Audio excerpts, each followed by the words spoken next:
जो share market में, mutual fund में अच्छे इन्वेस्टमेंट करना चाहते हैं, उसको लॉन्ग टर्म होल्ड करना चाहते हैं, तो उनके पोर्टफोलियो की वैल्यू हर साल बढ़ रही है। हाँ, एक दिन में नहीं बढ़ती। हाँ, अभी हर साल जो लॉन्ग टर्म कैपिटल गेन होगा शेयर्स में, that will be exempt till a particular limit. Right now it is 1,25,000। सो अगर मैं हर साल 1,25,000 का गेन मुझे होगा तो मेरे को टैक्स नहीं लगेगा।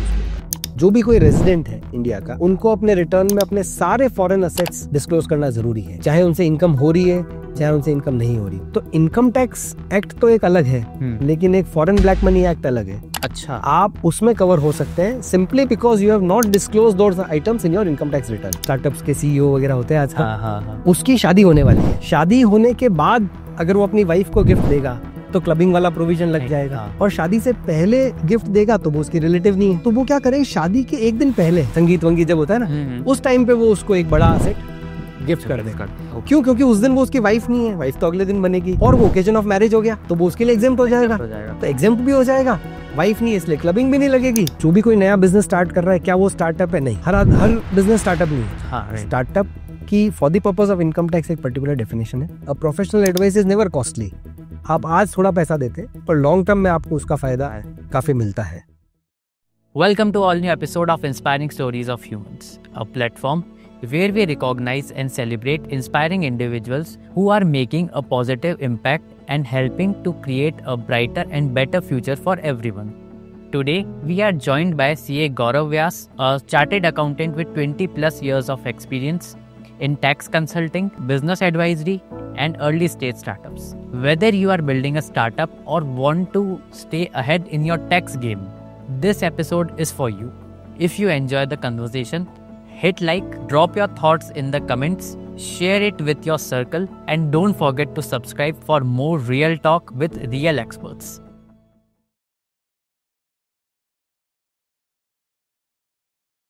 हम बहुत ही बेसिक से स्टार्ट करते हैं, that is what is income tax. जैसा अनंत नाम से ही क्लियर है कि income tax is a tax on your income. आप जो पैसा कमाते हैं उसके ऊपर आपको टैक्स देना है, that is income tax.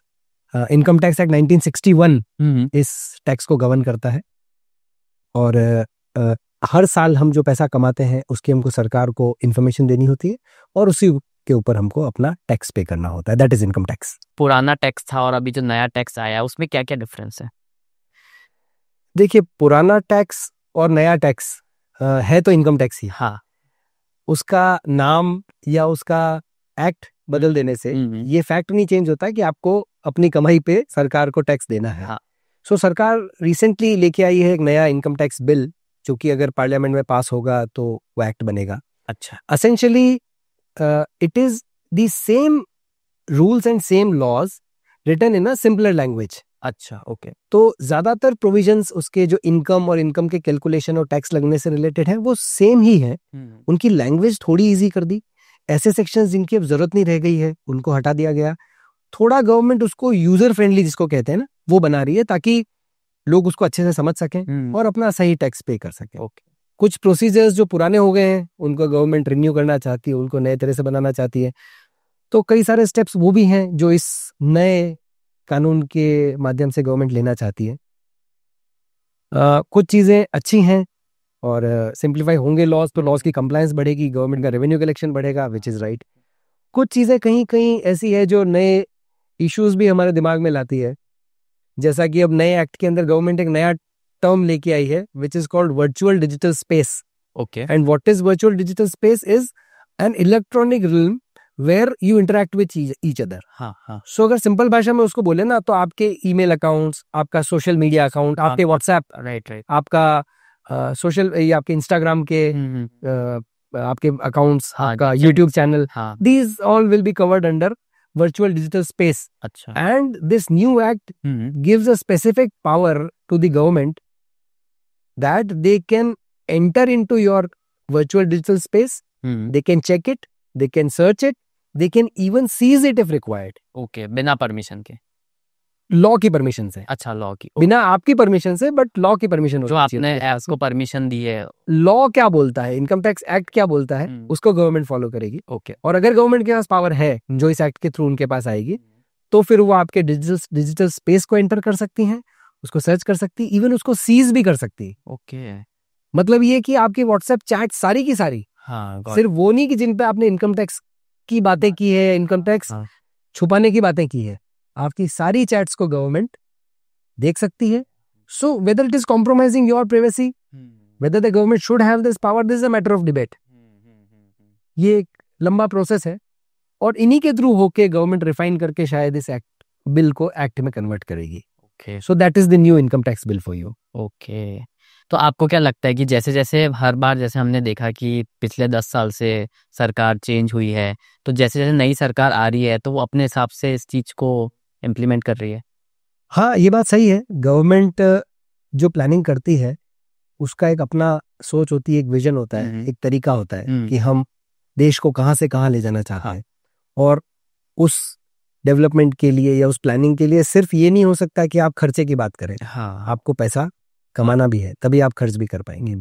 So income tax along with GST is one of the most important income source of the government. yeah. So the government is very, very particular about what they want, and over last 10-11 years we have seen a lot of changes in the law as well as the procedures. So what the government says कि हम आप पे भरोसा करते हैं, हम आप पे भरोसा करना चाहते हैं, आप उस भरोसे के काबिल बने रहिए. हम बहुत ज्यादा चेकिंग नहीं भी करेंगे तो भी आप पूरा टैक्स उसमें दीजिए.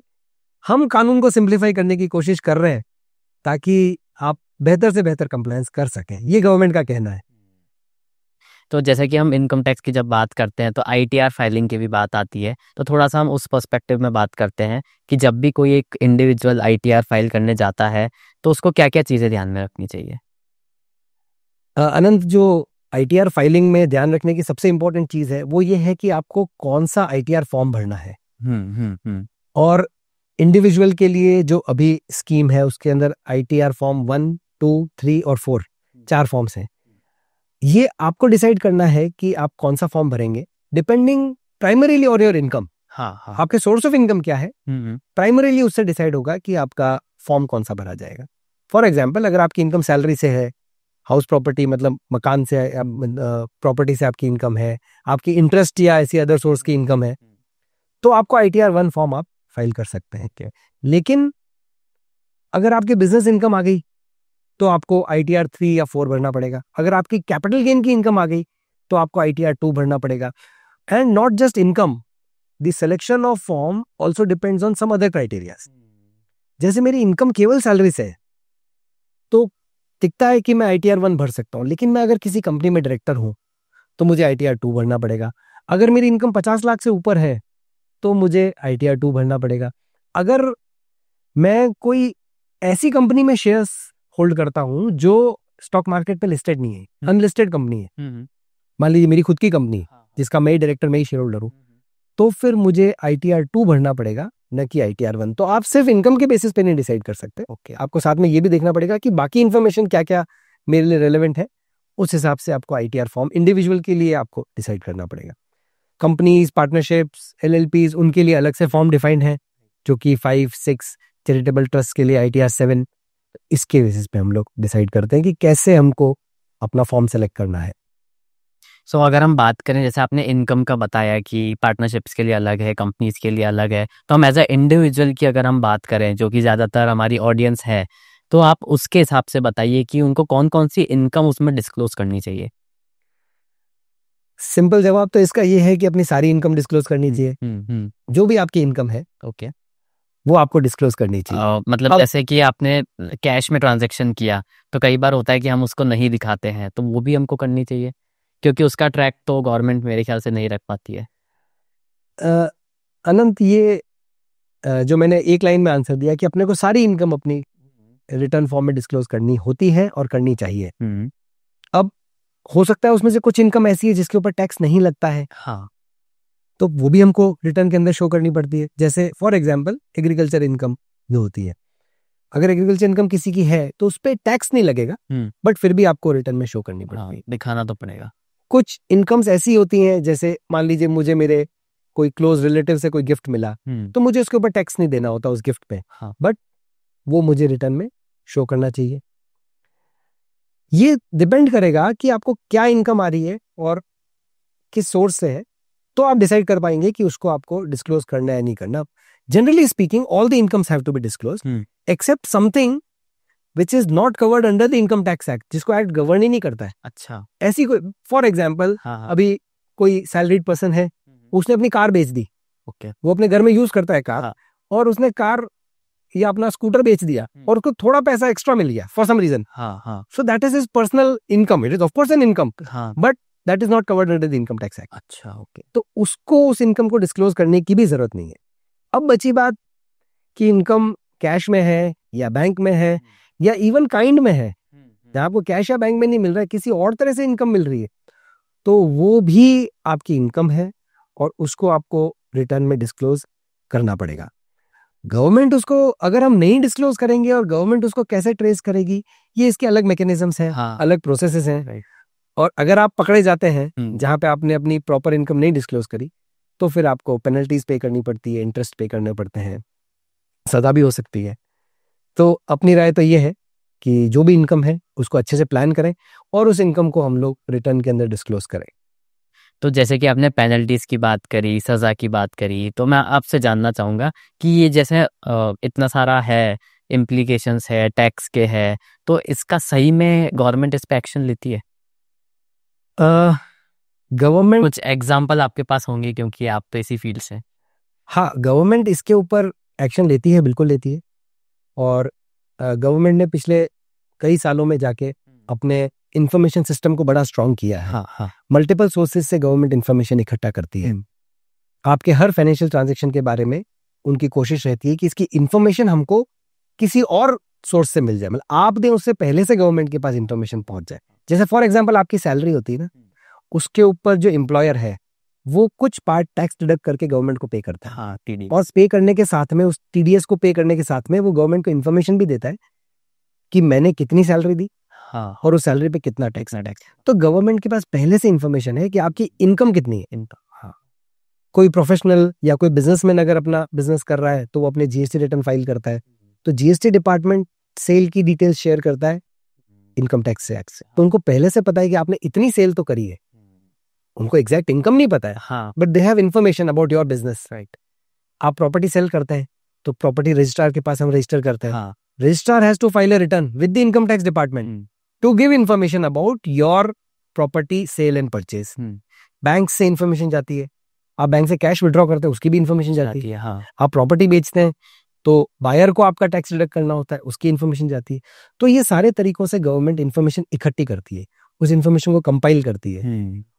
जब आप रिटर्न फाइल करते हैं तो सिस्टम मैच करने की कोशिश करता है कि आपने जो फाइल किया और जो ऑनलाइन इंफॉर्मेशन अवेलेबल है उसमें कहीं बहुत बड़ा डिफरेंस तो नहीं है, या छोटा भी डिफरेंस तो नहीं है, क्योंकि ये मैनुअल प्रोसेस नहीं है. Over the period Indian income tax has evolved so much that all this is being done by the computers, done by the system. कोई ह्यूमन इंटरवेंशन बहुत कम है. तो उस वजह से बहुत आसान हो गया उनके लिए आपके रिटर्न को अवेलेबल इंफॉर्मेशन से मैच करना. और जहां भी उसमें डिस्क्रिपेंसी है तो आपके पास नोटिस आएगा. एग्जाम्पल के तौर पे आपने शेयर्स में ट्रांजेक्शन किए, शेयर्स आपने सेल किए, तो जो आपका ब्रोकर है और जो स्टॉक एक्सचेंज है वो लोग गवर्नमेंट को इन्फॉर्म करेंगे कि आपने शेयर्स बेचे. अब अगर आपने अपने रिटर्न में शेयर्स की इनकम को नहीं डिस्क्लोज किया तो आपके पास नोटिस आने का पूरा चांस है. हो सकता है आपको शेयर पे गेन हुआ ही नहीं हो सकता है आपको लॉस हुआ. वो बात की बात है. बट उसको डिस्क्लोज किया आपने तो आपके पास नोटिस नहीं आएगा, और आपने नहीं डिस्क्लोज किया तो पूरा चांस है कि आपके पास में वो नोटिस आएगा. अब नोटिस आने के बाद में अगर आप एक्सप्लेन कर पाए कि इस पे टैक्स नहीं लगता तो ठीक है. अगर आप नहीं एक्सप्लेन कर पाए तो फिर आपके ऊपर रिटर्न्स गलत फाइल करने के लिए आपको टैक्स भी देना पड़ सकता है, उस पर इंटरेस्ट देना पड़ सकता है, पेनल्टी देनी पड़ सकती है. और जहां पे बड़े मैटर्स हैं जो कि कंप्यूटर के उस परव्यू से भी बाहर होते हैं कई बार, तो वहां पे फिर रिप्रिकॉशंस और ज्यादा हो जाते हैं. गवर्नमेंट नॉर्मल केसेस में 3 साल तक और बड़े केसेस में 10 साल तक के केसेस रीओपन कर सकती है. अच्छा. और आपसे इंफॉर्मेशन मांग के आपका वापस से असेसमेंट करके और आपका टैक्स और इंटरेस्ट और पेनल्टी डिमांड कर सकती है. पेनल्टीज सिवियर हैं. एंड प्रोविजन तो ये भी कहता है कि आपको प्रोसिक्यूशन के थ्रू सजा भी हो सकती है. तो लॉ में ये प्रोविजन भी है. It is a worst case scene, but it is always a possibility. So it is always better to do good planning and file proper taxes. जो शॉर्ट टर्म और जो लॉन्ग टर्म है, जो उस पर जो कैपिटल गेन्स है, तो थोड़ा उसके बारे में बताइए।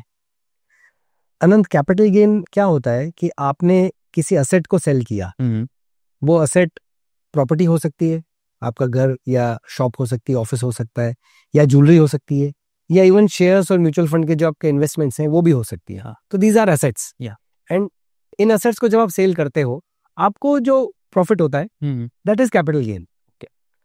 और कैपिटल गेन को दो तरह से डिफाइन किया है, long term and short term, depending on कि आपने असेट कितने दिन होल्ड किया। उस पर डिपेंड करता है कि वो आपका गेन शॉर्ट टर्म होगा या लॉन्ग टर्म होगा।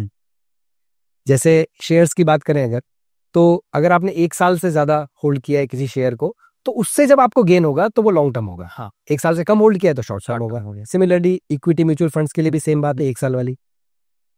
आपका मकान है तो मकान के ऊपर 2 साल की टाइम लिमिट है।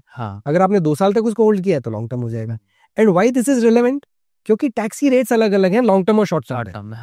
लॉन्ग टर्म कैपिटल गेन की रेट्स नॉर्मली थोड़ी सी कम है, क्योंकि गवर्नमेंट ये मानती है कि आपने इस प्रॉफिट को ओवर द पीरियड अर्न किया है, एक ही दिन में नहीं अर्न किया आपने, एक ही साल में अर्न नहीं किया, टैक्स आप आज दे रहे हैं, तो हम उसकी रेट थोड़ी सी कम कर देते हैं। शॉर्ट टर्म में आपने जल्दी से पैसा कमाया तो हम उसको नॉर्मल रेट पे या हायर रेट पे टैक्स कर देंगे। तो अगर कोई प्रॉपर्टी का शॉर्ट टर्म गेन है अदर देन शेयर्स, तो उसके ऊपर आपकी नॉर्मल स्लैब रेट लगेगी।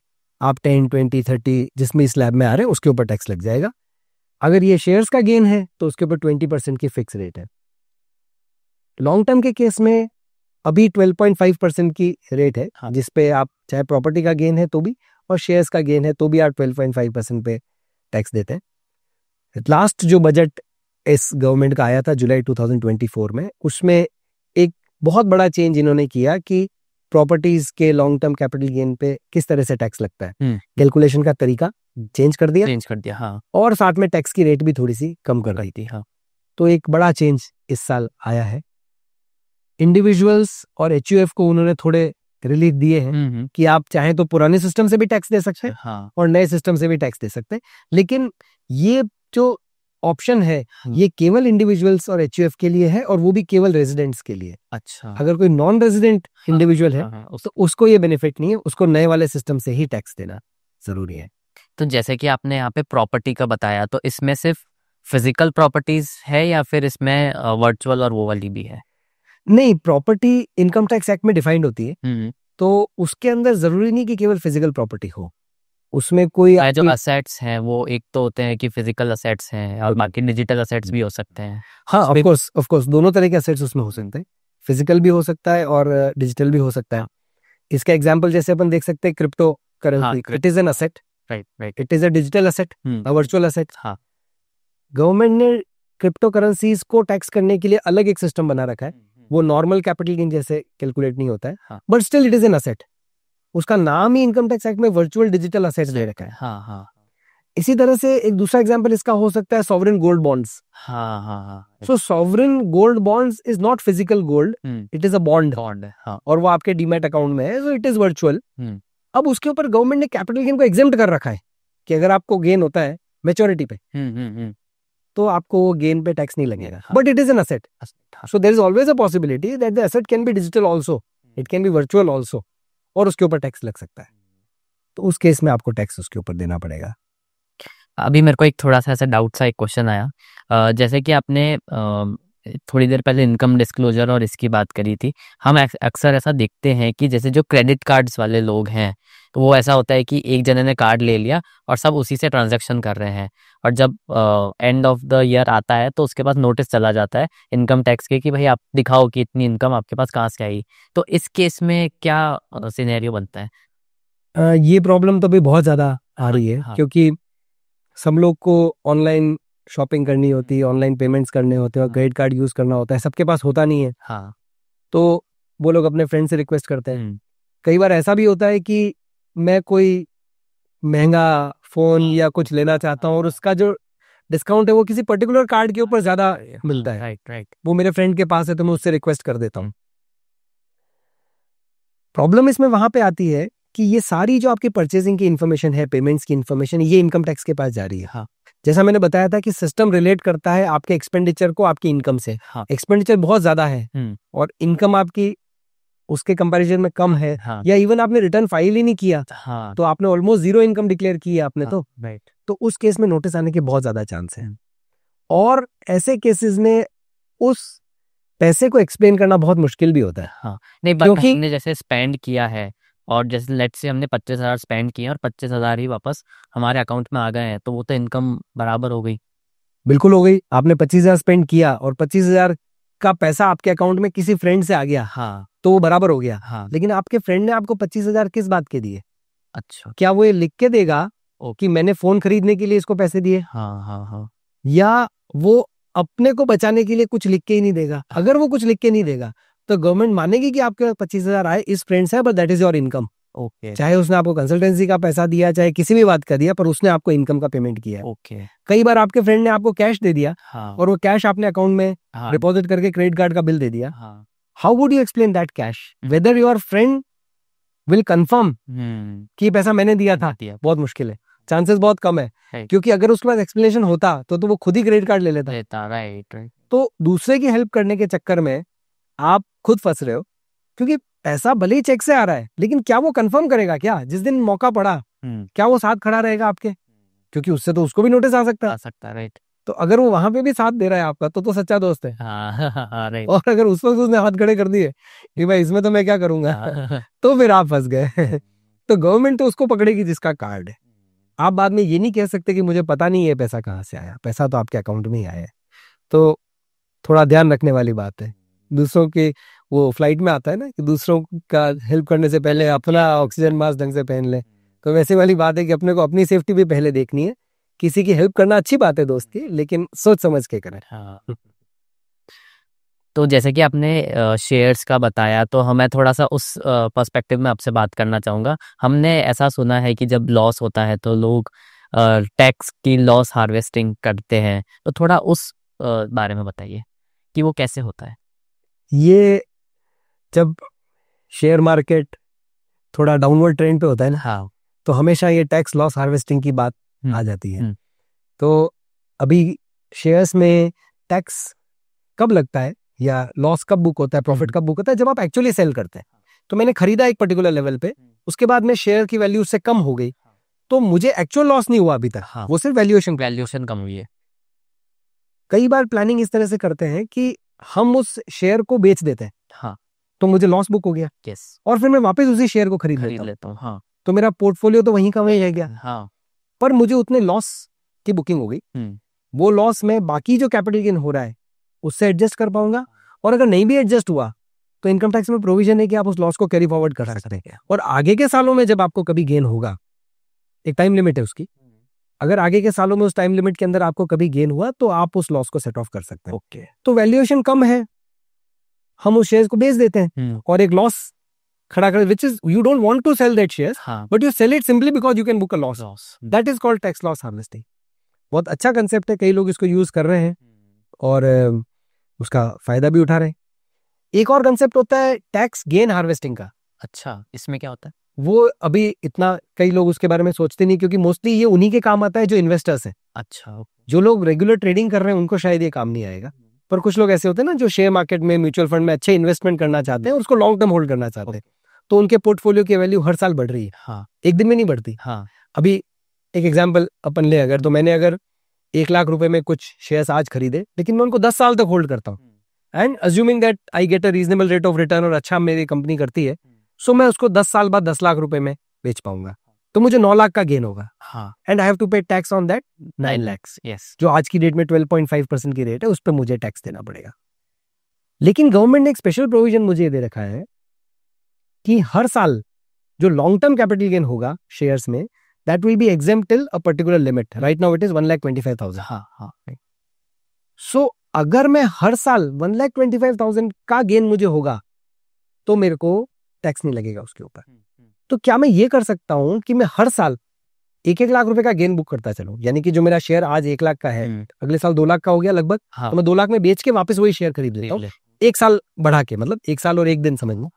तो मैं 1 लाख का गेन बुक कर लूंगा, उसमें मुझे कोई टैक्स नहीं लगेगा, मेरा पोर्टफोलियो वहीं का वहीं है। अगले साल वापस से 1 साल और 1 दिन में मैं वापस से ये काम कर लेता हूँ, उसके अगले साल वापस 1 साल और 1 दिन में ये काम कर लेता हूँ, तो 8-9 साल में हो सकता है मैं 8-9 लाख रुपए का गेन बुक कर लूँ हर साल, जिसपे मैंने कोई टैक्स दिया नहीं। और 10वें साल जब मैं उसको सेल कर रहा हूँ तो मुझे बचे हुए लास्ट के 1 लाख रुपए और वो भी मेरे लिए एग्जेम्प्ट हो जाएगा। राइट। सो आपका पोर्टफोलियो बड़ा है चाहे छोटा है, अगर आप इन्वेस्टर हैं, लॉन्ग टर्म इन्वेस्टर है, तो कोशिश ये होनी चाहिए कि हम अभी 1.25 लाख की लिमिट है तो एटलीस्ट 1.25 लाख रुपए तक का गेन तो हम हर साल लॉन्ग टर्म बुक कर लें, ताकि उतना अपने को टैक्स नहीं देना पड़ेगा। रिटर्न में शो कर देंगे, टैक्स लगेगा नहीं, पोर्टफोलियो वहीं का वहीं खड़ा है। सो this is tax gain harvesting. So like ये वाला जो आपने टैक्स गेन वाला बताया, so like why people don't use this? Normally they don't use it because one, they are not aware, okay. and second because they don't think about it, because what their thinking is कि मैं तो long term investor हूँ, मुझे अभी बेचना ही नहीं है। नहीं, हाँ। जो रेगुलर इस चीज से जुड़ा हुआ रहता है ना, वो इस बारे में बहुत सोचता है कि मैं टैक्स कैसे बचाऊं। हाँ, है ना। पर जो ऐसे लोग जो शेयर की रेट ही नहीं देखते हैं, हाँ, अच्छा शेयर ले लिया, या और ऐसे कई लोग होते हैं, राइट। एक शेयर लेके रख दिया, मैं तो इसको 5-6 साल बाद 10 साल बाद ही बेचूंगा, या साल में एक बार ही मेरा पोर्टफोलियो चेक करूंगा, ऐसे भी लोग होते हैं। हाँ, वो इस बारे में सोचते ही नहीं है। ओके। और जब सोचते ही नहीं है तो उनको टैक्स की प्लानिंग तो आप हर साल अगर इतना बुक कर लें तो आपको कंपैरेटिवली कम हाँ, क्योंकि क्यूमुलेट हो रहा है, हर साल 5-6 साल तक मिल रहा है ना। हाँ, तो 7-8 लाख रुपए हो गए। अगर आपके घर में 2-3 इन्वेस्टर हैं तो और भी बड़ा अमाउंट हो गया। अगर मैं मेरे घर में 3-4 असेसी हैं, अगर मैं सभी के लिए ऐसा करूंगा तो हो सकता है 1 साल में 3-4 लाख रुपए का गेन बुक कर लूंगा, जिसपे मुझे टैक्स नहीं देना पड़ेगा। सो that is a matter of planning, okay, and is a legal वे। हाँ, राइट। तो जैसा कि हम देखते हैं कि हमको कहा जाता है कि अगर आप स्मॉल बिजनेस हो या इंडिविजुअल हो तो आप खुद ही अपना रिटर्न फाइल कर सकते हो। तो आपके अकॉर्डिंग बीइंग अ सीए, हमको सीए की जरूरत क्यों पड़ती है? मेरे ख्याल से आपका क्वेश्चन ये है कि हमको रिटर्न और टैक्स वैक्स की एडवाइस सीए से लेनी चाहिए या खुद ही ये काम करना चाहिए। थोड़ा इनडायरेक्ट। तो मैं थोड़ा बायस्ड हूँ इस बारे में। I am an interested party. अगर हम नाई से पूछेंगे कि बाल कटाने चाहिए क्या, तो वो तो यही बोलेगा कि बिल्कुल कटाने ही चाहिए, अच्छे नहीं लग रहे ये बाल। तो सही बात है। तो but having said that, I would give a lot of credit to the Indian government. उन्होंने इनकम टैक्स पोर्टल को बहुत यूजर फ्रेंडली किया है पिछले कुछ सालों में। बहुत अच्छे सॉफ्टवेयर डेवलप किए हैं, जो यूटिलिटीज होती हैं हम इनकम टैक्स की साइट से फ्री डाउनलोड कर सकते हैं, जो आपकी रिटर्न फाइलिंग में हेल्प करती है। इवन आप इनकम टैक्स की साइट पर लॉग इन करके और आप खुद अपना इनकम टैक्स फॉर्म भर सकते हैं। उसमें काफी सारा डेटा तो ऑटो पॉपुलेट हो जाता है। आप उसको वेरीफाई कर, आप जैसे पैन नंबर डालोगे सब काफी चीजें उसके अंदर आ जाती है। तो जहां पे आपकी इनकम और आपके अफेयर्स सिंपल है, सैलरी या इस तरह की चीजें हैं, वहां पे सही है कि आदमी खुद भी फाइल कर सकता है। और अगर आप थोड़ा सा भी नॉलेज रखते हैं और आप अपने जो आपको बेनिफिट्स मिलने चाहिए इनकम टैक्स में, इनकम तो सारी गवर्नमेंट बता देगी, लेकिन क्या आपके बेनिफिट्स भी बता देगी, वो आपको प्लान करना पड़ेगा कि कहाँ कहाँ आप डिडक्शन ले सकते हैं, कहाँ पे आप एग्जेम्पशन ले सकते हैं, क्या क्या। तो उतना पार्ट आप करें तो आप अपनी इनकम टैक्स रिटर्न खुद भी फाइल कर सकते हैं। बिजनेसेस के लिए मुझे लगता है कि इतनी सारी चीजें होती है, लॉ कभी भी सिंपल नहीं होता। बहुत सारे एलिमेंट्स होते हैं। क्या आपको कोई बेनिफिट मिल सकता है, या बेनिफिट को भी छोड़ें, क्या आपकी ड्यूटी है कुछ चीज रिपोर्ट करने की। Income tax return is not just about your income, it is also about a lot of disclosures. Right. एक सिंपल एग्जाम्पल आपको बताता हूँ कि आप किसी कंपनी में डायरेक्टर हैं तो आपको इनकम टैक्स रिटर्न में वो डिस्क्लोज करना पड़ेगा, चाहे वो इंडियन कंपनी हो चाहे फॉरेन कंपनी हो, कुछ भी आपको डिस्क्लोज करना पड़ेगा। अगर आप किसी जैसा मैंने पहले भी बताया था, अनलिस्टेड कंपनी में शेयर्स आपके पास हैं तो आपको डिस्क्लोज करना पड़ेगा। अगर आप वो डिस्क्लोजर नहीं कर रहे हैं क्योंकि आपको पता नहीं है, तो भी आप एक गलती कर रहे हैं। उस पे गवर्नमेंट चाहे तो इनकरेक्ट इन्फॉर्मेशन देने के लिए पेनल्टी लगा सकती है। लगेगी नहीं लगेगी वो अलग बात है, बट गवर्नमेंट लगा सकती है। अगर आपकी इनकम एक पर्टिकुलर लिमिट से ऊपर है तो आपको अपने सारे असेट्स एंड लायबिलिटीज रिटर्न में डिस्क्लोज करने होते हैं। अगर आपने वो शेड्यूल मिस कर दिया तो आप इनकरेक्ट इन्फॉर्मेशन दे रहे हैं गवर्नमेंट को, आप अधूरी इन्फॉर्मेशन दे रहे हैं, उसके रिपरकशंस हो सकते हैं।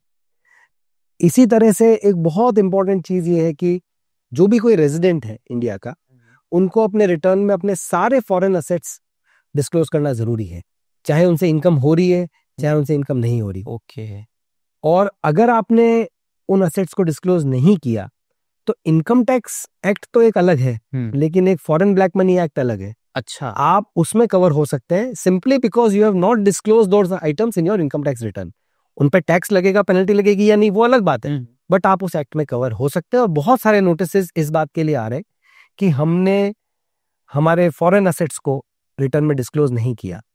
तो जहां पे थोड़ा सा भी कुछ अपने ऐसा है तो वी शुड बी अवेयर, और किसी एक्सपर्ट से राय ले लेना हमेशा ज्यादा अच्छा लगता है। Good advice, professional advice is never costly. आप आज थोड़ा पैसा देते पर लॉन्ग टर्म में आपको उसका फायदा काफी मिलता है। तो मेरा सजेशन ये है कि जहां पे आपकी इनकम एक पर्टिकुलर लिमिट से ऊपर जा रही है, जहां पे कॉम्प्लिकेशंस बढ़ रहे हैं, जहां पे कैपिटल गेन्स हैं, वहां पे आप सही रिटर्न भर सकें, सही टैक्स दे सकें और सही डिस्क्लोजर्स भी कर सकें, इसके लिए किसी प्रोफेशनल से राय लेना अच्छा रहता है।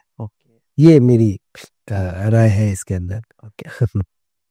सो सर, जैसे कि अब मैं अपने पर्सपेक्टिव में बात करता हूँ, बीइंग अ क्रिएटर, तो जैसे मेरे को यूट्यूब से इनकम होती है, मेरे को काफ़ी फॉरेन उससे इनकम होती है, तो मेरे को क्या क्या इसमें डिस्क्लोज करना चाहिए? ये एक बहुत रेलेवेंट चीज़ है आजकल, क्योंकि काफ़ी लोग या तो कंटेंट क्रिएशन कर रहे हैं, ऑनलाइन प्रेजेंस इन्फ्लुएंसिंग के थ्रू भी पैसा बना रहे हैं, प्लस फ्रीलांसिंग भी कई लोग कर रहे हैं। हाँ। आजकल कई सारी वेबसाइट्स हैं जो फ्रीलांसर्स को भी काम देती हैं, तो वो क्योंकि अपने ही लेवल पे काम कर रहे हैं, हाँ। तो उनके पास में कई बार इनकम तो आती है, उसको कैसे डिस्क्लोज करें। तो ये बात बिल्कुल आप इसको क्लियर माने कि ऐसी कोई भी इनकम है, so that is your business income.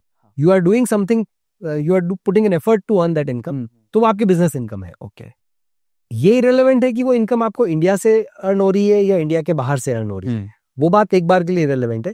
उस इनकम पे आपको टैक्स तो देना है। लॉ ये है कि आप जो भी इनकम अर्न कर रहे हैं बिजनेस के जैसे, उस इनकम को अर्न करने के लिए जो भी आपने खर्चा किया, जैसे आप इतना बढ़िया माइक लेके आए या आपने पूरा सेटअप स्टूडियो में किया है, तो इस सब की कॉस्ट है, that cost is deductible in your income. Okay, so you don't pay tax on your entire income, you pay tax on the taxable income which is your income minus all your expenses. Okay, तो आपको उसके ऊपर tax देना चाहिए।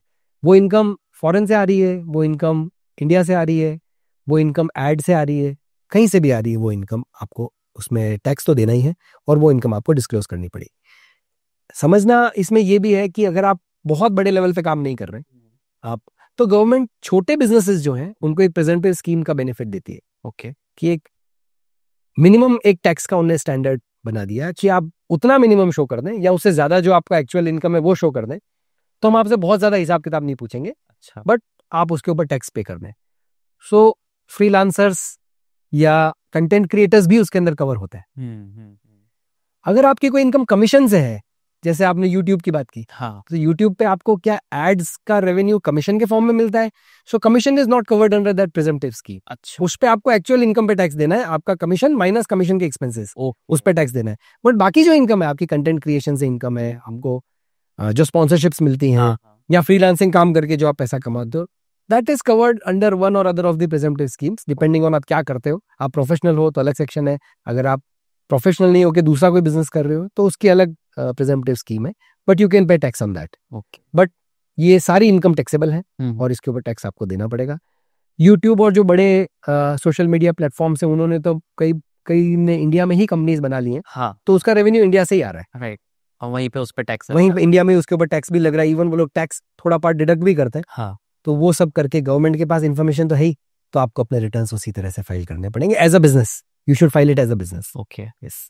और जो एक individual है, जो क्रिएटर है, तो वो जो अपनी सर्विस दे रहा है, तो उसको एज अ बिजनेस उसको दिखाना चाहिए या फिर एज अ क्रिएटर ही उसको करना चाहिए? मतलब आपका मतलब ये है कि उसको एज अ इंडिविजुअल अपने नाम से करना चाहिए? मैं अपना वीडियो बना रहा हूँ और उससे किसी को प्रमोट कर रहा हूँ, तो वो बिजनेस वाले में जाएगा या फिर ये वो इंडिविजुअल ही इनकम में आएगा? इंडिविजुअल इनकम टैक्स रिटर्न जो जाएगी ना, वो तो हमेशा आपके पैन नंबर पे जाती है जो आपका इंडिविजुअल का होता है। ओके, आपका कोई फर्म नेम या यूट्यूब के चैनल का नाम है या इंस्टाग्राम चैनल का नाम है, that is not you, that is a identity, a firm that you have created, a sort of an brand name that you have created. ठीक है, तो इनकम टैक्स जो लगेगा वो तो इंडिविजुअल पे लगेगा। ओके, अब हमारे को बिजनेस करने में सुविधा किसमें रहती है कि मैं मेरे खुद के नाम से करूं और I should have a brand name, a trade name, a firm name, क्या मेरे पास वो होना चाहिए। सो कई बार बिजनेस में वो चीज हेल्प करती है मार्केटिंग करने के लिए कि आपके पास एक अच्छा कैची नाम हो। हाँ, अभी मेरा नाम गौरव है, हो सकता है वो नाम इतना कैची नहीं हो, पर अगर मैं कोई इसमें थोड़ा बहुत चेंज करके और कोई अट्रैक्टिव नाम रख दूं तो that becomes a name of my business. अच्छा, okay. So it can be the name of my company, it can be the name of my firm, even my YouTube channel, even my Instagram page, and then I can have multiple channels out of that one name. Okay. So a bigger name एक हो गया और उसके अंदर में मेरे multiple channels. That is also possible. So this is basically a marketing and a business call कि whether we should have a brand name or trade name. कैसे भी करेंगे उसकी जो आपको इनकम आ रही है, if you are the owner of that then it is your individual income, it will be taxed as an individual. वो आपके खुद के हाथों में ही टैक्स लगेगा, आपके चैनल के नाम से असेसमेंट नहीं होगा, असेसमेंट तो आपके नाम से ही होगा उस इनकम का। इनकम टैक्स से अगर अपन गलत भर देते हैं या नहीं बताते तो उसके कुछ कॉन्सिक्वेंसेस होते हैं, तो कुछ एग्जांपल देके बताइए रियल लाइफ के, कुछ ऐसा हुआ कभी?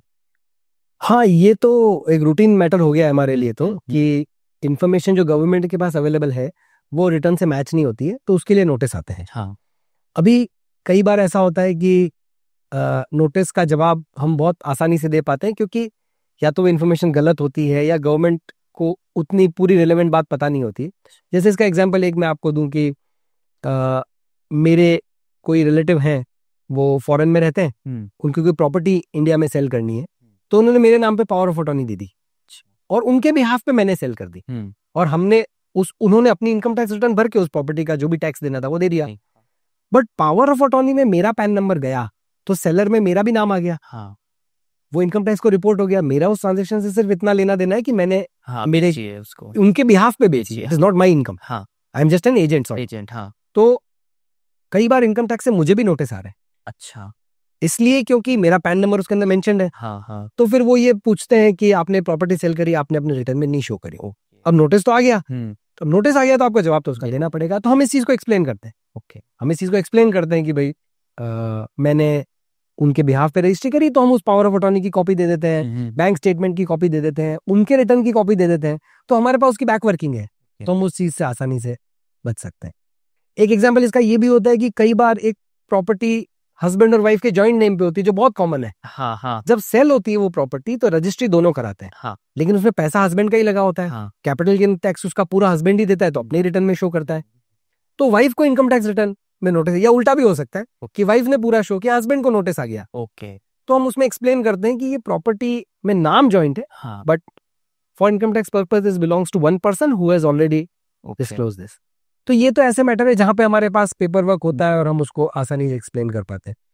लेकिन कई बार ऐसे भी मैटर होते हैं जो एक्सप्लेन करने में भी कई बार दिक्कत आती है। जैसे अकाउंट में बहुत ज्यादा कैश डिपॉजिट हो गया मेरा, कहाँ से आया, अब वो पैसा कहाँ से आया। अभी आपने रिसेंटली एक केस शायद सुना भी होगा कि कोई पानी पूरी वाले वेंडर के पास में जीएसटी का नोटिस आ गया, क्योंकि उसके पास पेटीएम यूपीआई से बहुत सारा पैसा आया। तो पैसा तो आया, वो वापस, it is an example from GST but still relevant.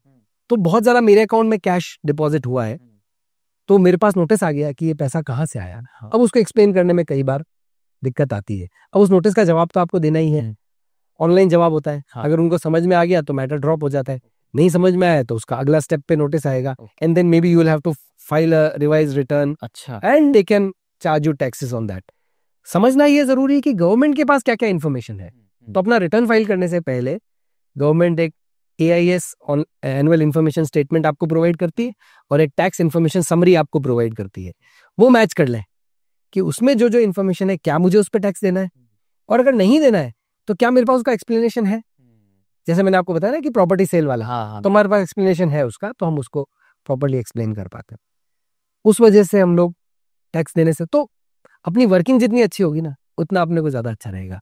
तो AIS, TIS और एक 26AS स्टेटमेंट होता है जिसमें आपकी TDS की समरी आती है, जहां जहां आपका टैक्स कट। इन 3 चीज को ध्यान से देख लें, उस इंफॉर्मेशन का एक्सप्लेनेशन अपने पास होना चाहिए। जैसे एक बहुत सिंपल सा एग्जांपल है, बहुत मतलब जो बहुत बेसिक सी चीज है कि हमारे एक क्लाइंट के केस में उनका जो बिलिंग थी जितनी भी, वो एज अ कंसल्टेंट काम करते थे, he was registered under GST, तो उन्होंने अपने बिल जो रेज किए वो अलॉन्ग विद GST रेज किए। तो मान लीजिए 50 लाख के बिलिंग है तो उसके ऊपर 18% GST भी उन्होंने चार्ज किया, तो 59 लाख की बिलिंग होगी। जिनको उन्होंने बिल किया उन्होंने TDS डिडक्ट किया 59 लाख पे, क्योंकि उन्हें 59 लाख का पेमेंट किया। जब रिटर्न भरने की बारी आई, हमने रिटर्न में टर्नओवर शो किया 50 लाख, क्योंकि हमारी इनकम तो वही है, 9 लाख तो गवर्नमेंट का पैसा है, हमने लेके गवर्नमेंट को दे दिया, तो उस 9 लाख के डिफरेंस के लिए नोटिस आ गया। ओके। तो हमने उस नोटिस का जवाब दिया और एक्सप्लेन कर दिया, मैटर ड्रॉप हो गया। लेकिन नेक्स्ट ईयर वापस सेम बात हुई। तो अब हमको क्या करना चाहिए? हमने थोड़ा उसको इस तरह से प्लान कर लिया कि अगली बार ये नोटिस आए नहीं। हमने उस 9 लाख को भी अकाउंट फॉर करके, जहां पॉसिबल है, मतलब हर जगह पे पॉसिबल नहीं होगा, पर जहां पे ऐसी इन्फॉर्मेशन को अकाउंट फॉर करना पॉसिबल है वहां पहले से कर ले, ताकि बाद में नोटिस का चक्कर ही नहीं पड़ेगा। इन्फॉर्मेशन गवर्नमेंट के पास जो है उसके बेसिस पे नोटिस आपके पास आएंगे। सो उतना पार्ट तो आप चेक करके, आप खुद भी भर रहे हैं, अगर सीए के या किसी कंसल्टेंट के थ्रू नहीं भी जा रहे, खुद भी फाइल कर रहे हैं, तो ये इन्फॉर्मेशन जरूर आप चेक कर ले, because it is not just your income that effects you, it is all the other information also. It might not be your income, it might be the income of someone else, but फिर भी आपके पास। अभी एक बहुत मेरे पास बार बार एक notice आ रहा है एक क्लाइंट के केस में, जिसमें फैमिली की जॉइंट प्रॉपर्टी थी फैमिली में, उन सारे लोगों ने मिलके सेल करी। तो जो बायर था उसने इंसिस्ट किया कि जो आपके बच्चे हैं उनसे भी साइन करा लो इसके अंदर, अच्छा, ताकि हम सेफ रहें। हाँ, मतलब एक जनरेशन ने सेल करी, उसकी जो अगली जनरेशन में कहा इनके भी नाम इंक्लूड करा दो ताकि हमारा टाइटल क्लियर रहेगा। तो उनके भी नाम इंक्लूड कर दिए। उनके पास तो पैसा भी नहीं आया, उन्होंने उसका कैपिटल गेन भी नहीं दिया, पर उन सबके पास नोटिस आ रहे हैं अब। अच्छा, और बार बार आ रहे हैं। मैटर एक्सप्लेन कर दिया लेकिन उसके बाद भी बार बार नोटिस आए जा रहे हैं। तो इन्फॉर्मेशन क्या है उस पर डिपेंड करेगा कि आपको कैसे उसको रिटर्न में डिस्क्लोज करना है। अगर पॉसिबल है तो उसका अकाउंट फॉर करके ही अपन चले, तो नोटिस आने के चांसेस बहुत मिनिमम है। तो जैसे कि हमने यहाँ पे, जैसा आपने प्रॉपर्टी का बताया, अब हम देखते हैं कि जब जो रिलेटिव्स हैं उससे हम गिफ्ट लेते हैं या कुछ भी लेते हैं, तो वो कितने तक जो इनकम है वो टैक्सेबल नहीं होती है? गिफ्ट की जो इनकम है, अगर आप अपने रिलेटिव से गिफ्ट ले रहे हो तो उस पर कोई टैक्स नहीं है। हाँ, मतलब वो तो 50,000 तक है। रिलेटिव से आप कोई भी गिफ्ट ले रहे हो, अच्छा, तो उसके ऊपर कोई टैक्स नहीं। ओके। चाहे वो 50,000 से कम है, 50,000 से ज्यादा है, चाहे वो प्रॉपर्टी के फॉर्म में है, चाहे वो चेक के फॉर्म में है, बैंक में पैसा, कैश वगैरह, जो गोल्ड ज्वेलरी कुछ भी है, तो वो तो उस पर कोई टैक्स नहीं। ओके। बट रिलेटिव की एक डेफिनेशन है। हाँ, हमारे इंडियन कंटेक्स्ट में क्या होता है, हम सब जॉइंट फैमिली वाले लोग हैं, तो मेरा थर्ड कजिन भी मेरा भाई होता है, और ये तो भाई है अपना। हाँ, वो भाई है, बट इनकम टैक्स की डेफिनेशन में भाई है या नहीं है वो चेक करना पड़ेगा। हाँ। तो अगर वो आपका रिलेटिव है और उसने आपको वो पैसा दिया, तो फिर आपके लिए वो पैसा एग्जेम्प्ट है, यू डोंट हैव टू पे टैक्स ऑन दैट। अब रिलेटिव क्या होते हैं, ये एक्ट में लिखा हुआ है।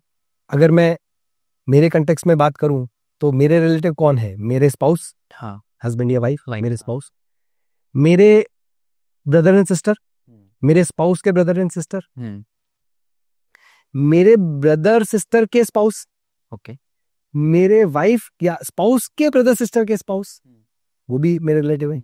मेरे सारे लीनियल असेंडेंट और डिसेंडेंट, लीनियल असेंडेंट मेरे पिताजी, हाँ, दादाजी, हाँ, परदादाजी, परदादाजी, ओके, उनके पिताजी, और मेरे डिसेंडेंट आने वाले जो मेरे बच्चे, हाँ, उनके बच्चे, उनके बच्चे, इसी तरह से मेरे स्पाउस के लीनियल असेंडेंट, डिसेंडेंट, और ये जितने भी रिलेटिव है ना, इन सबके स्पाउस, अच्छा, इन सबके स्पाउस, ओके, वो भी मेरे रिलेटिव में कवर्ड है। बस इसके अलावा मेरे रिलेटिव में कोई कवर्ड नहीं है। अगर मुझे इन सब में से किसी से, ये बहुत बड़ी वाइड रेंज है, बट अगर मुझे इन सब में से किसी से पैसा आता है तो वो मेरे लिए एग्जेम्प्ट होगा। मुझे देखना पड़ेगा वो मेरा रिलेटिव है कि नहीं, मैं उसका रिलेटिव हूँ कि नहीं, ये अलग बात है। हाँ, हाँ, हाँ, वो क्या ऐसी सिचुएशन हो सकती है कि मैं तो आपका रिलेटिव हूँ लेकिन आप मेरे रिलेटिव नहीं हो? हाँ, हाँ, हाँ, ऐसी भी सिचुएशन हो जाती है। अच्छा, हाँ, बताइए इसका कुछ। आपके चाचा ने आपको गिफ्ट दिया, हाँ, तो आपके चाचा आपके पेरेंट के ब्रदर सिस्टर है, हाँ, तो वो कवर होते हैं इस डेफिनेशन में। अच्छा, पेरेंट के ब्रदर सिस्टर और स्पाउस के पेरेंट के ब्रदर सिस्टर भी कवर्ड है। तो आपके चाचा ने आपको गिफ्ट दिया तो आपके लिए एग्जेम्प्ट है, क्योंकि चाचा आपके रिलेटिव है। ओके। आपने आपके चाचा को गिफ्ट दिया, आपके चाचा को सॉरी बोलना मेरी तरफ से, पर आपने अगर आपके चाचा को गिफ्ट दिया तो आप चाचा के रिलेटिव की डेफिनेशन में कवर नहीं हो गए। क्यों? वो डेफिनेशन में है ही नहीं। अच्छा, क्यों का कोई आंसर नहीं है, क्योंकि लॉ में नहीं लिखा है। अच्छा, ओके। लॉ के पीछे लॉजिक बाद में आता है, पहले लॉ है। लॉ में कहीं भी भतीजा कवर नहीं होता है, भतीजी कवर नहीं होती है। आपके ब्रदर सिस्टर कवर हो रहे, ब्रदर सिस्टर के बच्चे कवर नहीं हो रहे, आपके बच्चे कवर्ड है, ब्रदर सिस्टर के बच्चे कवर नहीं है। तो मामा ने भांजे को दिया, कवर हो जाएगा। भांजे ने मामा को गिफ्ट दे दिया, हाँ, तो मामा के लिए टैक्सेबल हो जाएगा। अच्छा, तो it is not two ways, you have to think of yourself कि मेरे रिलेटिव की डेफिनेशन में कौन कौन आ रहा है। उनसे अगर गिफ्ट आया तो इट इज नॉट टैक्स्ड, ये तो एक पार्ट हो गया। उसके अलावा किसी से गिफ्ट आया तो 2-3 सिचुएशन होती है जिसमें वो गिफ्ट एग्जेम्प्ट होता है। जैसे शादी के टाइम पे हाँ, किसी को गिफ्ट मिला तो वो गिफ्ट एग्जेम्प्ट है, चाहे वो रिलेटिव से मिला चाहे नॉन रिलेटिव से मिला। शादी के मौके पे, शादी के मौके की क्या डेफिनेशन है? अब शादी के मौके की डेफिनेशन तो एक्ट में नहीं दी हुई है, पर एक रीजनेबली अपन समझ सकते हैं कि भाई मैं किसी की शादी में गया, अब मुझे उसको कोई गिफ्ट देना है। हाँ, तो हो सकता है मैं फेरे के टाइम पे दे दूं, हो सकता है रिसेप्शन में दे दूं, हो सकता है संगीत के टाइम में दूं, कल मैं आ नहीं पाऊंगा। कई बार होता है ना अपन लिफाफा लेके जाते भैया आज ही ले ले, हाँ, हाँ, हाँ, है ना right, right. जहाँ पे वो होता है ना कि आपकी उपस्थिति उपहार है, हाँ, हाँ, वहां तो उपहार आते ही कम है। सही बात है। लेकिन जहाँ पे वैसा नहीं होता वहां पे लिफाफा या कोई गिफ्ट हम देते हैं। अब हम वो एक दिन पहले भी दे सकते हैं, एक दिन बाद भी दे सकते हैं। कई बार ऐसा होता है हमारे कोई क्लोज में होता है तो हम उसको बोलते हैं कि एक फ्रिज मेरी तरफ से कर देना। हाँ, तो वो फ्रिज तो हो सकता है महीना भर पहले ही खरीद लिया, हाँ, होता है ना ये तो। राइट होता है। तो वो भी on the occasion of marriage ही है ना भाई, मैंने क्यों उसको दिया, क्योंकि इसकी शादी हो रही है। मैं कोई हाँ। अब सोने की चेन मेरे को किसी मेरे रिलेटिव को देनी है, जरूरी नहीं कि मैं शादी के मौके पे ही दूं। हो सकता है 2 दिन पहले दे दूं, हो सकता है 2 दिन बाद दे दूं। My intention should be clear. Okay, so वो वेडिंग फंक्शंस के दौरान या उससे जहां पे रिलेटेड है that becomes exempt, may be from relative, may be from जो गिफ्ट हमको कोई इनहेरिटेंस में मिलता है वो भी एग्जेम्प्ट होता है। हाँ, अब विल में मिला आपको या विल के बिना भी आपको मिला, हो सकता है कि विल के बिना भी आपको मिल जाए, तो वो रिलेटिव की डेफिनेशन से बाहर भी है। अभी हम रतन टाटा जी की विल के बारे में कल परसों ही डिस्क्लोजर्स आए थे कि उन्होंने अपने कुछ एम्प्लॉइज को, कुछ फ्रेंड्स को भी गिफ्ट दिए, तो वो भी एग्जेम्प्ट हो जाते हैं क्योंकि वो विल के थ्रू है। Other than that any gift from non relative is taxable. 50,000 की एक लिमिट है, 50,000 रुपए साल का आपको एग्जेम्पशन मिल जाएगा। उससे ऊपर जाएगा तो आपको पूरे अमाउंट के ऊपर टैक्स देना है, पूरे अमाउंट के ऊपर उसमें आपको टैक्स देना है। अब प्लान किस तरह से करें चीजों को, वो आपके ऊपर है कि हम कैसे इसको करें। डेफिनेशन को अच्छे से समझ लें तो वो आप एग्जेम्प्ट की कैटेगरी में आ सकता है। कुछ एक प्रोविजन क्लबिंग का भी होता है इनकम टैक्स में, एक प्रोविजन होता है clubbing. So when I gift something to my spouse, it is not taxable for the spouse. Okay. But any income from that asset or that property will be clubbed in my hands. अच्छा, अगर वो क्योंकि मैं सिर्फ tax चोरी करने के लिए किसी को कोई गिफ्ट दे दूं, हाँ, वो अलाउ नहीं होना चाहिए। तो क्लोज फैमिली में, जहां पे जैसे स्पाउसेस का मैंने आपको एग्जांपल दिया, वहां पे क्लोज फैमिली में अगर कोई ऐसा ट्रांजेक्शन है तो उसमें आपका गिफ्ट पे टैक्स नहीं है, बट उस गिफ्ट से जो इनकम होगी, मान लीजिए मैंने आपको मकान, मकान पे रेंट आएगा तो रेंट का टैक्स मुझे देना पड़ेगा, आपको नहीं देना पड़ेगा, स्पाउस को नहीं देना पड़ेगा उसके ऊपर। तो ऐसे कुछ स्पेसिफिक प्रोविजंस अलग हैं, but generally speaking gift from relatives is exempt, gift from non relatives is taxable except for. अब इसमें प्लानिंग कैसे हो सकती है? तो एग्जाम्पल तो एक अलग बात है, पर एक किस्सा मैं आपको सुना सकता हूँ। बिल्कुल sort of N anecdote. Okay. एक ऐसी हमारे चार्टर्ड अकाउंटेंट्स की बड़ी कॉन्फ्रेंस चल रही थी, उसमें सब लोग अपने अपने हिसाब से टैक्स प्लानिंग के टूल्स निकाल रहे थे। तो मेरे जैसा कोई समझदार चार्टर्ड अकाउंटेंट होगा, उसने एक प्रपोजल दिया कि कोई यंग हाई नेटवर्थ इंडिविजुअल है जो स्टार्टअप्स के सीईओ वगैरह होते हैं आज, तो उसकी शादी होने वाली है। शादी होने के बाद अगर वो अपनी वाइफ को गिफ्ट देगा तो क्लबिंग वाला प्रोविजन लग जाएगा, और शादी से पहले गिफ्ट देगा तो वो उसकी रिलेटिव नहीं है। तो वो क्या करे, शादी के एक दिन पहले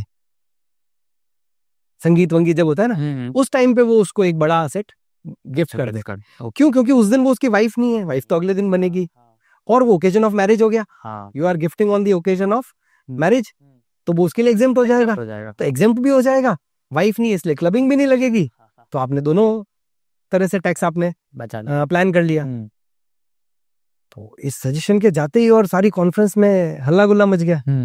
सबने बोला कि आपने बड़ी जोरदार बात कही है तो, पर आप एक बात बताओ, एक सीनियर कोई थे वो खड़े, को एक बात बताओ कि उस हमारे क्लाइंट ने उस अपनी मंगेतर को बड़ा गिफ्ट दे दिया और वो रात को ही भाग गई तो फिर क्या करेंगे? उसका पैसा तो गया। और सब लोग इस बात पे खूब हंसने लगे। वो चार्टर्ड अकाउंटेंट माइक पे खड़ा रहा, समझते रहे उसकी बात पे कि भाई ये तो बड़ा नुकसान हो जाएगा, ये तो बड़ा अनफॉर्चुनेट होगा। जब सारा शांत हो गया ना, तो सीए ने बोला कि even if she runs away, he or she whatever, even if she runs away, in that case you will be saved from the greater misfortune of marrying her.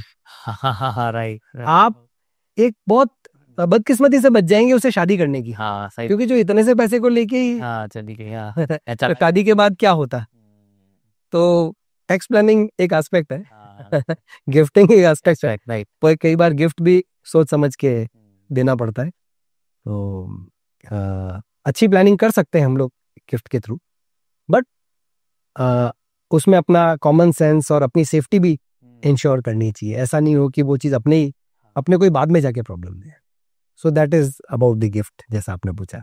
Sir अभी हम जैसा कि देख रहे हैं कि क्रिप्टो है, एनएफटी है, इनका काफ़ी ज़्यादा क्रेज चल रहा है, तो इसकी जो टैक्स की प्लानिंग है उसके बारे में बताइए। अनंत मेरे एक फ्रेंड है जो क्रिप्टो से रिलेटेड बिजनेसेस में है। उनकी वेबसाइट है जिसपे वो क्रिप्टो परचेज सेल का एक्सचेंज जैसा उन्होंने चला रखा है। तो वो कई बार एक बात मुझे बोलता है कि the only thing certain in life is taxes, death and bitcoin. अच्छा, तो आप सही कह रहे हो, बहुत सारा अभी क्रेज है इसके बारे में। जैसा अभी थोड़ी देर पहले मैंने कहा भी था कि असेट की डेफिनेशन में क्रिप्टोज को भी और ये एनएफटीज को भी गवर्नमेंट ने कवर किया है, पर उसके टैक्सेशन का सिस्टम थोड़ा अलग किया है। तो गवर्नमेंट ने इनको नाम दिया है virtual digital asset, VDA short में इसको बोलते हैं लोग, और उसके लिए एक अलग सेक्शन गवर्नमेंट लेके आई और उन्होंने बहुत क्लियर कर दिया कि वर्चुअल डिजिटल असेट से जो भी आपकी इनकम है उसके ऊपर हम 30% टैक्स चार्ज करेंगे। वो इनकम आप किसी भी स्लैब में हो, आपकी एग्जेम्पशन लिमिट कुछ भी है, उस सबसे कोई मतलब नहीं है। हाँ, we will charge it at 30%। जैसे वो ड्रीम 11 और इस टाइप के जो बिल्कुल बिल्कुल बिल्कुल, जो लॉटरी और गेम से जो इनकम है वो भी 30% पे टैक्सेबल होती है। यहाँ भी आपकी इनकम 30% पे टैक्सेबल है। इंटरेस्टिंगली उसमें उन्होंने कहा कि सिवाय आपकी जो परचेज की कॉस्ट है उसके अलावा हम कोई खर्चा भी अलाउ नहीं करेंगे। अगर आप ये कहते हो कि मेरे को इस करेंसी को, क्रिप्टो करेंसी को खरीदने या बेचने में मुझे कुछ और खर्चा भी करना पड़ा, पर वो भी अलाउ नहीं होगा। तो आपको जो आपका प्योर प्रॉफिट है उसके ऊपर आपको 30% देना है।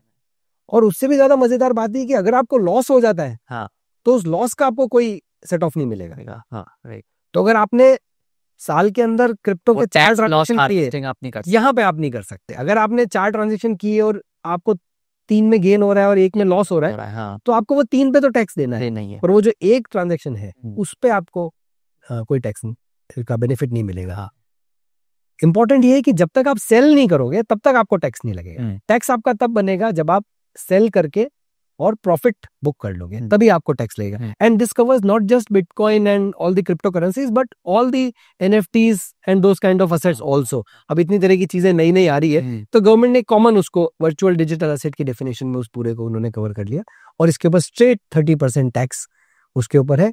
सरचार्ज वगैरह जो भी आप पे एप्लीकेबल है वो तो आगे से लगेंगे। हाँ, सो this is a kind of special rate income वहां पे कवर होता है। आपने ऐसा बोला ड्रीम 11 की इनकम है, हाँ, उस पे भी गवर्नमेंट ने बिल्कुल क्लियर कर दिया कि भाई हम तो इसी रेट से टैक्स लेंगे। तो ये वैसी वाली बात है। केबीसी जैसे जो गेम शोज है उनकी जो विनिंग्स है, हाँ, उसके ऊपर भी स्पेशल रेट ऑफ टैक्स होती है, तो वहां पे भी आपको 30% टैक्स आपको देना पड़ता है। सो अब हम स्टार्टअप के पर्सपेक्टिव में बात करते हैं। जो भी स्टार्टअप्स है उनपे जो टैक्स की जो लाइबिलिटी होती है तो वो किन स्टार्टअप्स पे लगती है और इसका क्राइटेरिया क्या है?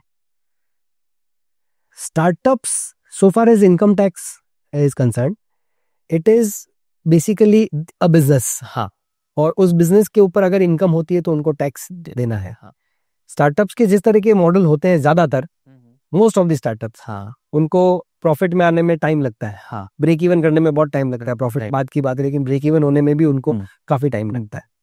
बट पोटेंशियल बहुत बड़ा होता है, अपसाइड बहुत ज्यादा होती है। हाँ, तो गवर्नमेंट ने इस चीज को रिकॉग्नाइज करके स्टार्टअप्स को एक अलग क्लासिफिकेशन देके और उनको कुछ टैक्स में बेनिफिट्स दिए हैं।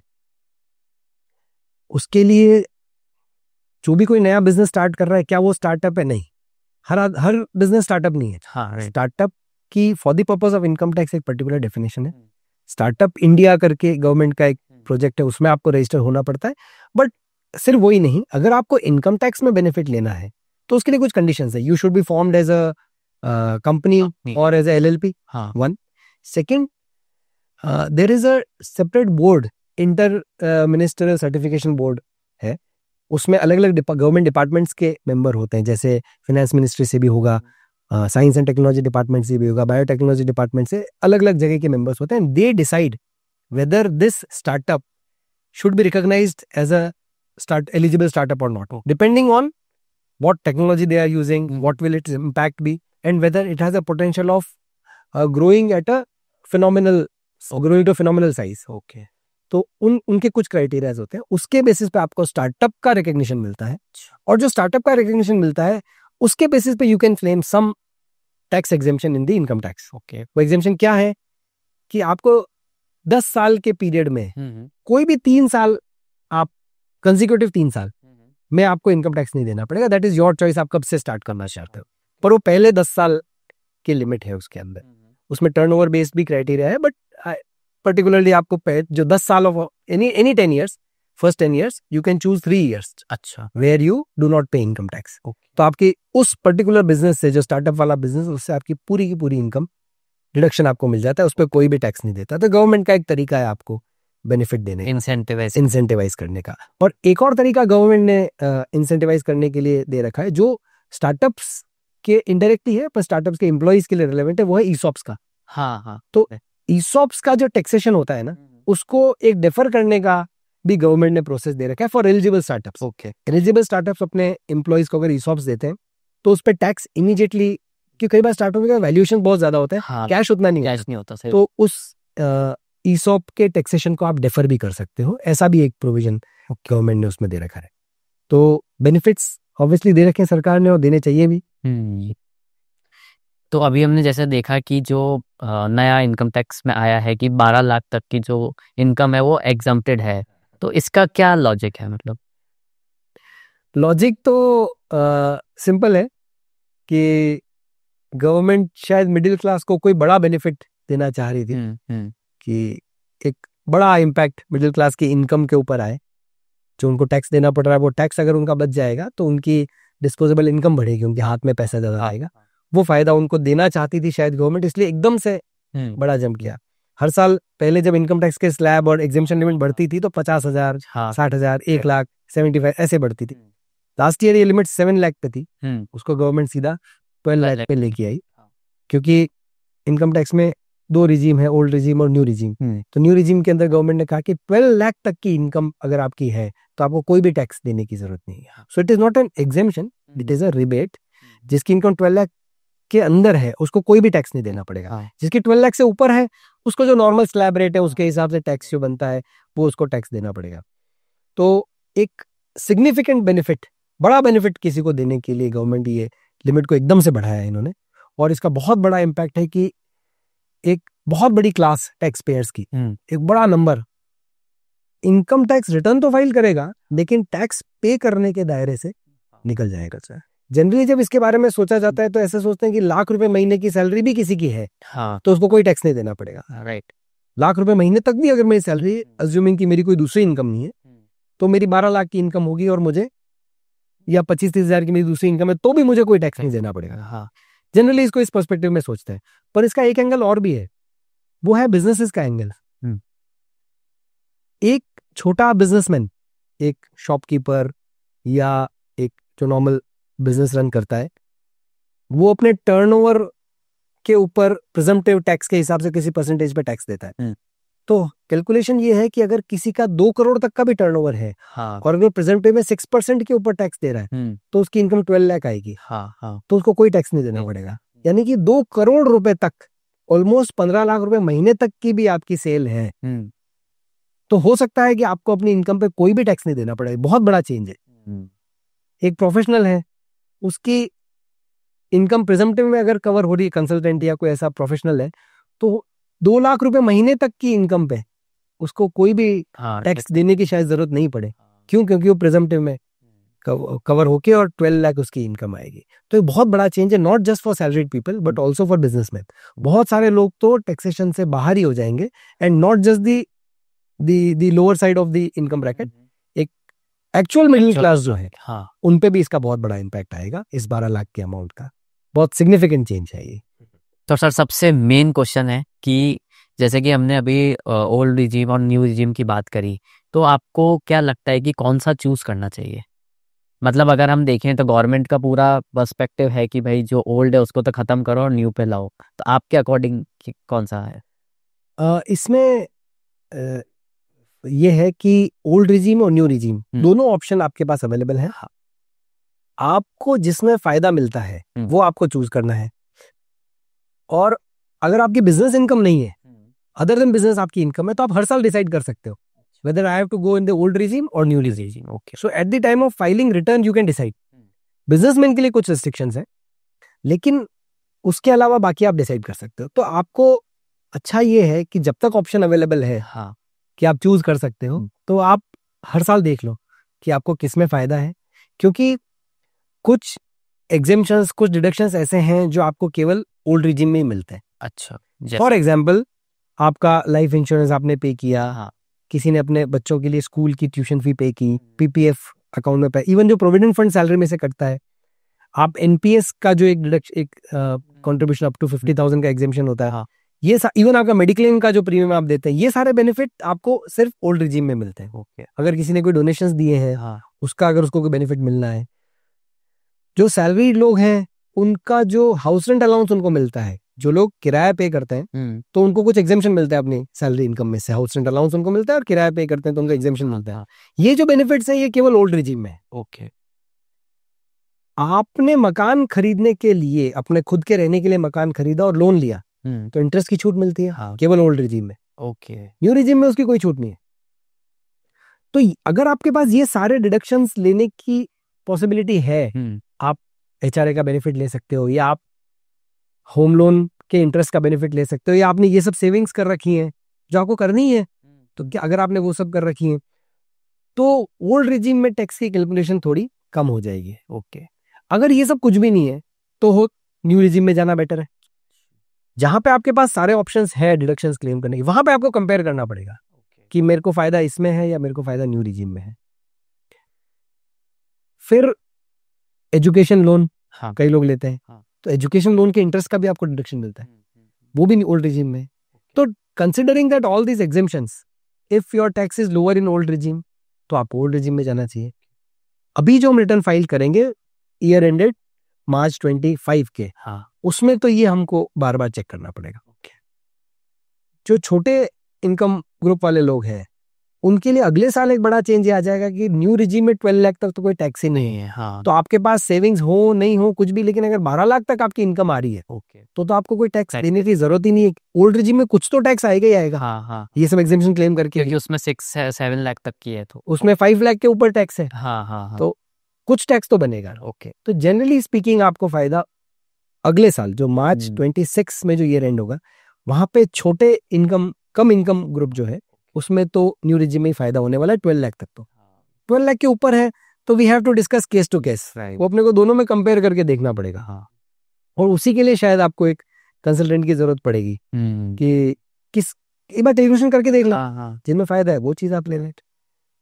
तो जहाँ पे बड़े डिडक्शंस है आपके पास में, वहां पे आप ओल्ड रिजीम में चेक कर लीजिए। जहाँ पे कुछ भी नहीं है या बहुत कम है, वहां पे मोस्टली आपको न्यू रिजीम में फायदा। But you rightly pointed out कि गवर्नमेंट धीरे धीरे उस सिस्टम को खत्म करना चाह रही है जहां पे आप एग्जेम्पशन या डिडक्शन लेते हैं। गवर्नमेंट को लगता है कि उनमें कैलकुलेशंस के बहुत ज्यादा है, चेकिंग करना अपने आप में कॉस्ट है। पूरे इंडिया में इतने रिटर्न्स फाइल होते हैं, सबका ये चेक करना कि किस किस ने लाइफ इंश्योरेंस में कितना पैसा जमा कराया या किस किस ने प्रोविडेंट फंड में कितना पैसा डिडक्ट किया, वो चेक करना पॉसिबल ही नहीं है। तो आपको बस भरोसा करना पड़ता है कि वो कह रहा है तो सही बोल रहा होगा। बहुत कम केसेस में आप उसको चेक कर सकते हो क्योंकि चेक करने की कॉस्ट है ना, तो गवर्नमेंट कर नहीं सकती। तो उनका लॉजिक क्या है कि अपने को इस झंझट में पड़ना ही नहीं, अपना टैक्स की रेट कम कर दो।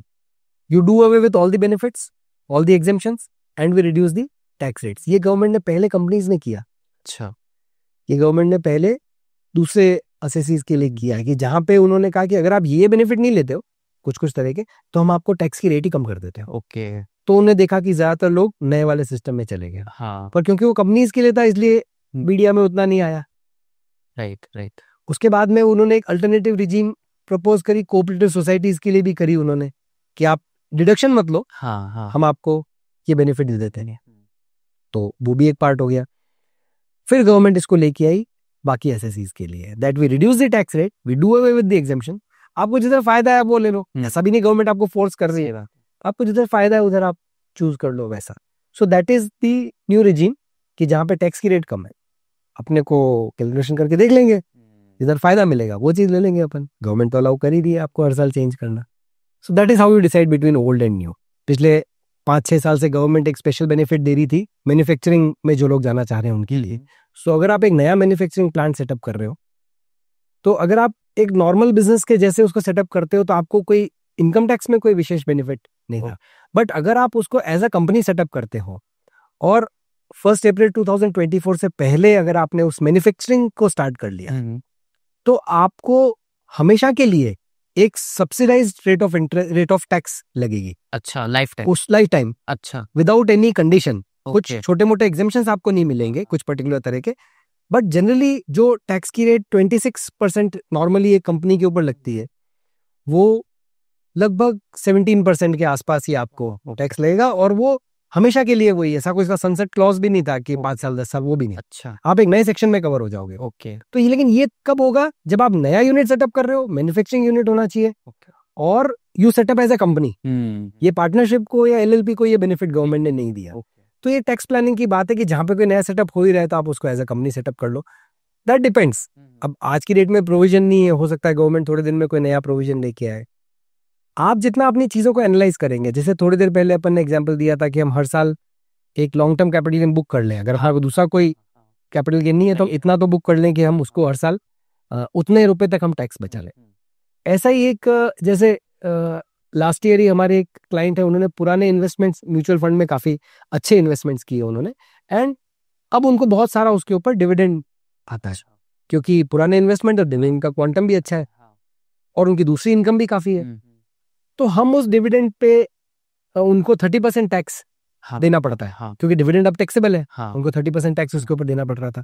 तो हमने उनकी प्लानिंग चेंज करी, हमने डिविडेंड ऑप्शन से बाहर निकल गए, हमको डिविडेंड लेना ही नहीं है। अच्छा, हम ग्रोथ ऑप्शन में चले गए, ताकि जो म्यूचुअल फंड में जो पैसा एक्यूमुलेट हो रहा है वो वहीं पे बढ़े। अच्छा, और हर महीने म्यूचुअल फंड में एक विड्रॉल का सिस्टम होता है, सिस्टमेटिक विड्रॉल जिसको बोलते हैं। उस सिस्टमेटिक विड्रॉल के थ्रू हर महीने कुछ यूनिट्स सेल होके और उनके अकाउंट में उनका पैसा आ जाएगा। अच्छा, अब इसका इम्पैक्ट क्या हुआ कि पहले उनको मान लीजिए 50,000 उनको हर महीने डिविडेंड आ रहा था, तो 50,000 पे वो 30% टैक्स दे रहे थे, यानी लगभग 15,000 रुपए वो टैक्स दे रहे थे।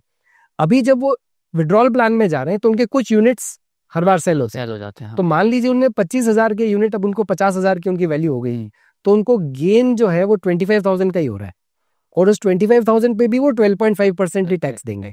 राइट। तो उसी आप पैसा तो आपका ही है, हाँ, आपके पास ही वही पैसा आ रहा है और उसी सोर्स से आ रहा है, पर जहां आप 30% टैक्स दे रहे थे उससे सिर्फ प्रॉफिट पे आप 12.5% टैक्स दे रहे हो। So this is a legal way of saving on taxes once you analyse your investments. तो ज्यादा अच्छा है कि आप इन्वेस्टमेंट करते वक्त भी, जब आप म्यूचुअल फंड में, स्पेशली म्यूचुअल फंड में आप इन्वेस्ट कर रहे हो, तो rather then taking dividend plans, अगर आपको इमीडिएट पैसे की जरूरत नहीं है तो डिविडेंड प्लान की बजाय ग्रोथ ऑप्शन हमेशा बेटर है, क्योंकि ग्रोथ अक्यूमुलेट होगी और जब आप सेल करोगे आपको 12.5% ही टैक्स उसके ऊपर देना पड़ेगा। डिविडेंड पे अभी 30% टैक्स है, या आपके स्लैब रेट पे टैक्स है, तो it is mostly it will be higher. तो rather than dividend you opt for growth. हाँ, अगर पैसे की जरूरत नहीं है, पैसे की जरूरत नहीं है तो of course it depends on case to case, but generally speaking.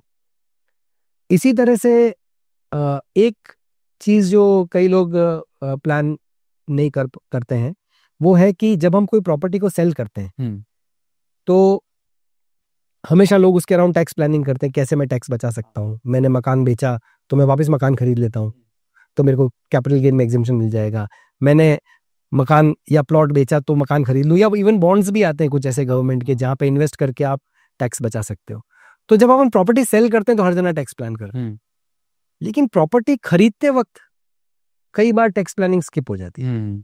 कैसे कि लॉ, अगर मैं इसको एक सिंपल लैंग्वेज में एक्सप्लेन करूं तो अगर आज मैंने कोई प्रॉपर्टी खरीदी है मेरे अपने सोर्सेज से, मैंने लोन लेके या मेरे खुद के सोर्सेज से, कैसे भी मैंने कोई हाउस प्रॉपर्टी मैंने खरीदी है, कोई मकान फ्लैट मैंने खरीदा है, तो उसके अगले 1 साल तक मैं कोई भी capital gain long term generate करता हूं, तो that I can claim as an exemption for buying this house. Okay, उसके पीछे क्या रीजन है कि लॉ क्या बोलता है कि आपको कोई भी कैपिटल गेन हुआ लॉन्ग टर्म, और उसके 2 साल बाद या 1 साल पहले आपने प्रॉपर्टी खरीदी है, हाउस प्रॉपर्टी, तो आपको एग्जेम्पशन मिलेगा। अब ये चीज स्किप हो जाती है क्योंकि जब आपने प्रॉपर्टी बेची तब तो आपके दिमाग में ध्यान रहता है कि मुझे टैक्स प्लानिंग करनी, खरीदते वक्त याद नहीं रहता, तो आप उससे रिलेट ही नहीं करते हो। तो अगर आज बड़े शहरों में या उदयपुर में 50-60 लाख 1 करोड़ का फ्लैट लेना कोई बहुत बड़ा मैटर नहीं रह गया। तो अगर मैंने आज 1 करोड़ का फ्लैट खरीदा है, अगले 1 साल में 1 करोड़ तक के लॉन्ग टर्म असेट में सेल करता हूँ, शेयर्स या म्यूचुअल फंड 1 करोड़ तक के, तो उन पे जो भी कैपिटल गेन होगा वो एग्जेम्प्ट हो जाएगा। हाँ, वो एडजस्ट हो जाएगा। तो अपन ने गेन हार्वेस्टिंग की बात की थी ना, you can harvest your gain. अगर मेरे पास ऐसे अच्छे इन्वेस्टमेंट्स हैं जिनके ऊपर बहुत सारा कैपिटल गेन आज की डेट में बन रहा है, तो मैं उनको सेल कर दूं और वापस खरीद लूं। हाँ, तो मेरा पोर्टफोलियो वहीं का वहीं है, पर मैंने उतना कैपिटल गेन एग्जमेंट बना दी। इसके पीछे कुछ कंडीशंस है, आपके पास कितने मकान हैं, उन सब की कुछ लिमिट्स होती हैं, बट जनरली स्पीकिंग ये टैक्स प्लानिंग भी की जा सकती है कि जहां पे आप खरीदने के बाद में किसी असेट को, प्रॉपर्टी खरीदो फिर किसी असेट को बेचो, तो आप उस कैपिटल गेन को भी एग्जेम्पशन में सेट ऑफ कर सकते हैं। So this can be a very good planning tool which sometimes gets skipped. ये एक अच्छा हो सकता है। कुछ और तरीके अलग अलग बातें हैं, लेकिन जैसे आपने कोई प्रॉपर्टी सेल करी और आपको कैपिटल गेन हो रहा है, तो 3 साल की टाइम लिमिट गवर्नमेंट देती है कि आप मकान बना लीजिए, और अगर आप 3 साल में मकान बनाने वाले हैं तो जब तक नहीं बनता तब तक आप उस पैसे को कैपिटल गेन एफडी में रख दीजिए। तो कैपिटल गेन एफडी का पैसा इस साल एग्जेम्प्ट हो जाता है। 3 साल में अगर आपने मकान नहीं बनाया तो फिर तीसरे साल में जाके उसके ऊपर आपको टैक्स देना पड़ जाएगा। टैक्स की रेट आज भी वही लगनी है, तब भी वही लगनी है, लेकिन 3 साल बाद आप। Now this can also be used as a tax planning tool sometime. Okay, जब आपको भी पता ही नहीं है कि मैं इस पैसे का क्या करूंगा, तो एक बार एफडी तो करा दो। हाँ, 3 साल बाद टैक्स दे देंगे। टैक्स की रेट तो सेम ही रहने वाली है, प्लस आप इंटरेस्ट भी अर्न करोगे उसके ऊपर। अभी टैक्स की रेट हो गई है 12.5% और इंटरेस्ट अपने को मिलता है 7 से 7.5% के बीच में एफडी के ऊपर। तो 3 साल में आप 21-22% इंटरेस्ट अर्न करोगे, राइट? तो इंटरेस्ट में से ही आपका टैक्स का पेमेंट कुछ हद तक हो जाएगा। And this can also be use to save on the taxes also, in terms of कि कुछ ऐसे लिमिट्स होते हैं, जैसे अभी 50 लाख रुपए की एक लिमिट है, उसके ऊपर जैसे आपकी इनकम आती है आपके पूरे टैक्स के ऊपर 15% सरचार्ज लग जाता है। अगर मेरा उसमें कैपिटल गेन का भी पोर्शन शामिल है, मैं उस पर टैक्स भी देना चाहता हूँ, लेकिन अगर मैं उस पैसे की अभी एफडी कर दूं उसमें से कुछ पार्ट की, हाँ, तो मेरी टैक्सेबल इनकम 50 लाख के नीचे आ जाएगी। हाँ, तो मेरा सरचार्ज बच जाएगा।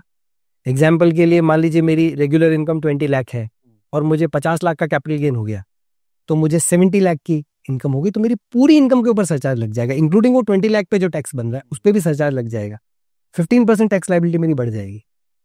तो मैं 25 लाख की अगर एफडी कर दूं कैपिटल गेन वाले, तो मेरी इनकम रह जाएगी 45 लाख, जिसपे कोई सरचार्ज नहीं लगेगा। 3 साल बाद जब वो 25 लाख पूरा होगा और मेरे पास वो पैसा आएगा, तो वो टाइम पे लेट्स अज्यूम कि मेरी इनकम उस वक्त भी 20-22 लाख रहती है, तो ये 25 लाख ऐड करके भी मैं 15 लाख की लिमिट के अंदर ही रहूंगा, 50 लाख की लिमिट के अंदर रहूंगा, तो वहां पे भी मुझे सरचार्ज नहीं देना पड़ेगा। तो एक तरह से टैक्स डेफर हो गया। This is maybe a slightly grey area, not exactly illegal, but you plan your taxes in a way कि मुझे मकान खरीदना है, मैं 3 साल रख लेता हूँ, मैं नहीं खरीद पाया तो 3 साल बाद टैक्स ले सकूंगा, तो आपने उस सरचार्ज वाले पोर्शन को आपने बचा लिया। तो इस तरह के कई सारे टैक्स प्लानिंग टूल्स हैं कि आप जितना आप चीज़ों को समझेंगे, जितना आप अपने ट्रांजैक्शंस को ध्यान से देखेंगे, अपने कंसल्टेंट से जितना डिस्कस करेंगे, उसकी सोच उतनी आपको हेल्प करेगी कि कहाँ कहाँ पे ऐसे पॉइंट्स हैं छोटी या बड़ी हम टैक्स की सेविंग कर सकते हैं। तो जितने फाइनेंशियल एस्पेक्ट्स हैं, जैसे हम डॉक्टर की बात करते हैं ना कि डॉक्टर से कोई भी चीज छुपानी नहीं चाहिए, सब कुछ बताना चाहिए, राइट है ना?